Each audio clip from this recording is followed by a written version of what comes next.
Nós vamos falar sobre a validação das receitas digitais, seus pós e contras, tá bom? Para falar sobre este assunto, a gente tem a participação da farmacêutica Ana Cláudia Ad. Boa noite, Ana Cláudia. Tudo bom com você? Boa noite, Adriano. Tudo bem, e você? Tudo bem. Como pronuncia o seu último sobrenome? Adide, tá certo então.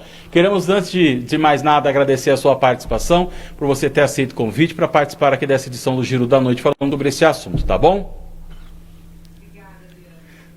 Quem começa a entrevista é o nosso jornalista amigo aqui, Rodolfo Andrade, ele que vai conduzir a entrevista com você. Caso eu tenha alguma dúvida também, de repente, da resposta, ou surja alguma pergunta, eu faço para você. E você que está nos assistindo, nosso internauta, telespectador, você que nos assiste pela Rede Smart Comunicação, pelo canal 23 da operadora Megabit Telecom, na cidade de Osasco, em outras cidades aqui da nossa região. E você que está nos assistindo por outra plataforma digital, é importante que para participar do nosso programa você nos assista através da página do Facebook do Giro SA. Então vai lá no campo de pesquisa do Facebook, coloca Jornal Giro SA, entra na nossa página, curte a nossa página e aí assistindo por lá você pode mandar o seu comentário, assim você manda a sua pergunta, sugestão, crítica, o que você quiser. A gente faz com que você participe aqui ao vivo com a gente, tá bom? Nossa produção está preparada para passar para a gente qualquer pergunta, qualquer comentário que a gente receba. Vamos lá, Rodolfo?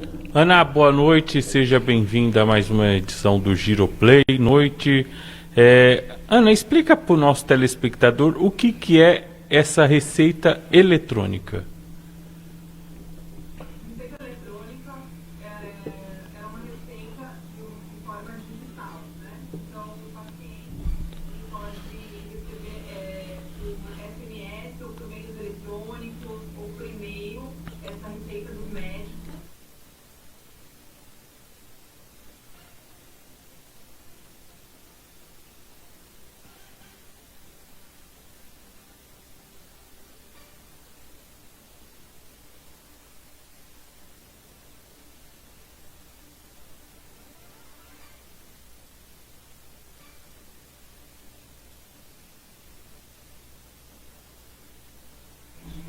Para poder fazer a validação da receita, a veracidade do documento, conferir a assinatura do médico de forma se a receita está assinada de forma digital ou não.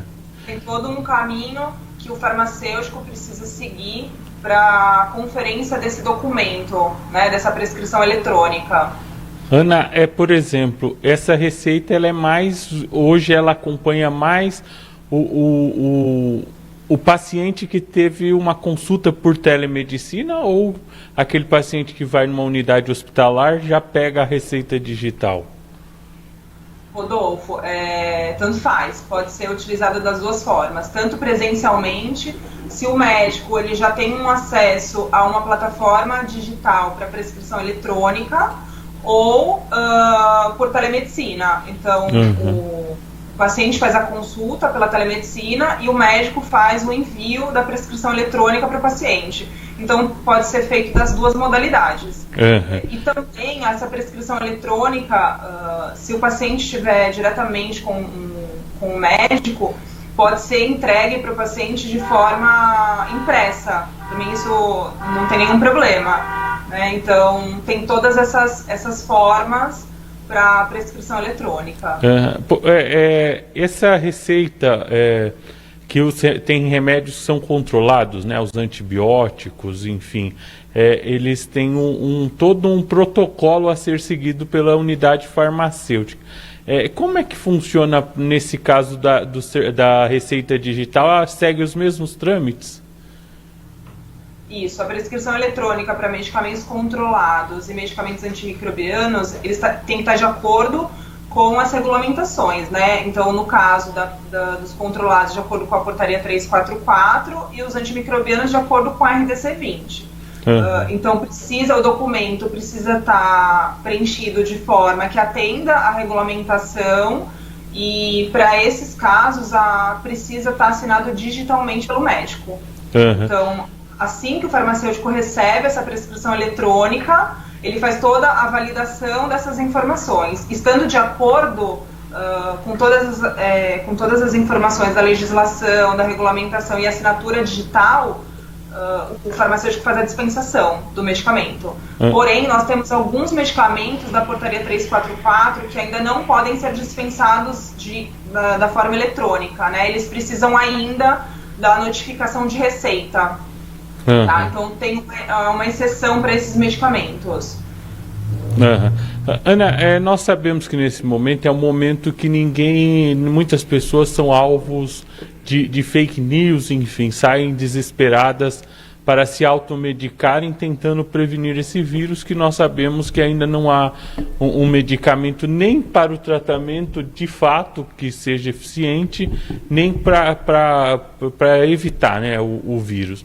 Vocês nas farmácias têm sido muito procurados por pacientes que querem se prevenir, comprar algum tipo de remédio? Então, para a aquisição desses medicamentos, o paciente ele precisa ter uma prescrição médica, né, até para evitar assim, a automedicação e que pacientes façam uso de medicamentos sem a necessidade. Né? Então, esses medicamentos ainda estão em estudo. Então, quando tem alguma veiculação que o medicamento está sendo estudado, existem sim pacientes que vão diretamente à drogaria em busca desses medicamentos. Ana, ontem nós entrevistamos na edição da manhã o doutor José Amando Mota, aqui da nossa cidade, endocrinologista, e uma das perguntas que eu fiz para ele foi essa questão do remédio. Como as autoridades ou as emissoras, os jornais de uma forma geral, têm falado o nome dos remédios que são utilizados no tratamento aí para a Covid, né? Se eram encontrados na farmácia, aí eu fiz uma busca rápida aqui no Google enquanto nós estávamos no ar, e assim que eu digitei o nome, já apareceu lá, né, para tratamento, ou seja, a primeira pesquisa. Significa que muitas pessoas estão pesquisando esses nomes e indo atrás, valores e tudo mais. Perguntei, né, se as pessoas poderiam ir até a farmácia, se estava disponível, se poderiam comprar. E aí o doutor respondeu mais ou menos da forma que você respondeu agora, e também falando que ficou agora um remédio controlado. Você falou que precisa de uma receita. Então vamos supor que uma pessoa ela começa a sentir um ou outro sintomas, mas não tem aí os sintomas mais avançados da Covid. Ela pode pedir fazer uma consulta online, o médico pode fazer uma receita, e com essa receita ela pode então ir à farmácia, à drogaria e comprar e se medicar em casa seguindo a receita aí de um médico. Pode isso ou não? Pode. Se a prescrição médica for uma receita eletrônica, né, de forma digital, com assinatura digital do médico, pode. É diferente a gente ter uma prescrição eletrônica de uma receita digitalizada, né, que foi emitida manualmente e foi digitalizada. Então, se a receita estiver de forma eletrônica, com assinatura digital, não tem problema nenhum. Tá, eu pergunto isso porque ontem também teve essa discussão, e a gente tem falado muito sobre isso, e nós entrevistamos aqui também um prefeito de uma das cidades da nossa região, e a gente tem feito isso com praticamente todos eles, e ele falou, né, que a cidade dele era a única que estava tendo o teste rápido, as outras não tinham, que o teste demora aí um tempo, né, maior quando a pessoa sente alguns sintomas, e que as pessoas só deveriam procurar o hospital se realmente já estivesse num estado avançado, vamos dizer assim, de sintomas, porque não tem exame para todo mundo, demora e tudo mais. Então, por isso que eu fiz essa pergunta, porque se de repente eu começo a sentir alguns sintomas, e aí eu falo, eu sei que eu não posso ir no hospital, porque de repente não vão me atender, eu sei que não tem exame rápido, mas vai que eu esteja com isso. Então, a pessoa pode fazer essa consulta com um médico de confiança, ou uma consulta particular, e pedir essa orientação, mesmo sem ter a certeza se essa pessoa está com Covid, pode ser receitado esse remédio através dos sintomas que ela está falando que está sentindo? E pode dar algum problema ou não? Não sei se eu me expressei bem, essa pergunta foi bem formulada da minha parte. Entendi. Como está tendo uma avaliação por parte de um médico, né, está fazendo uma consulta e ele analisando os sinais e sintomas do paciente, e ele entender que esse quadro que ele está fazendo a consulta se enquadra, ele pode fazer a prescrição do medicamento. Né? Existe um protocolo que ele segue, então se ele entender que aquele paciente precisa daquele tratamento, sem problema nenhum. É só seguir as orientações da prescrição eletrônica. Ana, nessa mesma linha que o Adriano falou, não quanto ao medicamento, a prescrição médica, na linha que o Ministério da Saúde ele liberou a venda dos testes rápidos, alguns testes rápidos, nas farmácias. Vocês vão fazer o teste ou o paciente leva para sua residência para fazer? Não, na verdade, as regulamentações que saíram recentemente para a realização dos testes rápidos para Covid em farmácias e drogarias, a realização deve ser feita na drogaria. Tá? Tem toda uma regulamentação para realizar os testes rápidos, então, em local privativo, pelo farmacêutico, seguir uma série de protocolos. Então, o paciente ele não pode comprar o teste e fazer na casa dele. Tem que ser realizado na drogaria. Esses testes já há disponível na rede que você atua ou nas drogarias, enfim, já tem esse teste? Esses testes, aliás. Tem testes já registrados na Anvisa, né? Agora, a drogaria especificamente que eu trabalho, a gente está fazendo todo um estudo da viabilidade de realização dos testes. Agora, em outras redes, eu não consigo te precisar se já estão fazendo ou não. Tem base de valor, Ana? Não tenho. Tá joia. Olha, essa informação do teste eu não estava sabendo não, é novidade, né? A gente também fica imaginando aqui, né?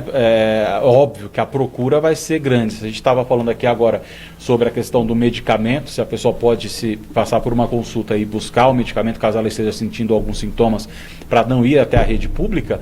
Então, se tiver teste, aí que o pessoal vai mais ainda à procura nas drogarias e farmácias. Eu só não peguei aqui, desculpa, eu acabei perdendo o raciocínio. A pessoa ela chega na farmácia, ela pode comprar o teste, ela faz ali na hora com o farmacêutico. Se sair positivo, o que acontece? Ele mesmo já pode orientar o que ela tem que fazer, ela já sai de lá com o medicamento. Eu não entendi essa parte, Ana, desculpa. Os testes rápidos que são autorizados para realização, né, nas farmácias e drogarias são os testes imunocromatográficos. Então, precisa respeitar uma janela imunológica, né, do paciente. Então, após ele iniciar os sintomas, você tem que esperar a orientação do farmacêutico, que espera de 8 a 10 dias, né, porque ele é realizado através da quantidade de anticorpos. Então não é um teste rápido. Então, dependendo do período que está sendo realizado o teste, ele pode dar falso positivo, né, falso negativo, desculpa, ou positivo. Isso não significa que quando der positivo, o paciente está naquele momento com a infecção. Então, por isso que precisa ser feito toda uma avaliação junto ao paciente para entender em que momento ele começou a sentir os sintomas, isso que eu ia perguntar. Quanto tempo ele está com sintomas para orientá-lo se ele está apto ali naquele momento para fazer um teste para ter um resultado, se foi fabricados os anticorpos, já se ele teve contato com o vírus. Então é todo uma orientação. De modo geral, que ser feita ali no momento que o paciente está na drogaria. De modo geral, qual que é a regra? Quantos dias depois, por exemplo, começou a sentir um dos sintomas ou 2 dos sintomas. Quantos dias depois, né, essa pessoa pode procurar para fazer esse exame? Tem isso ou não? É relativo, é de pessoa para pessoa? A pessoa pode passar 1 dia, 2 dias, passar 15 dias, só depois começar a sentir? Então, para a realização dos testes, Adriano, o que a gente sempre orienta, né?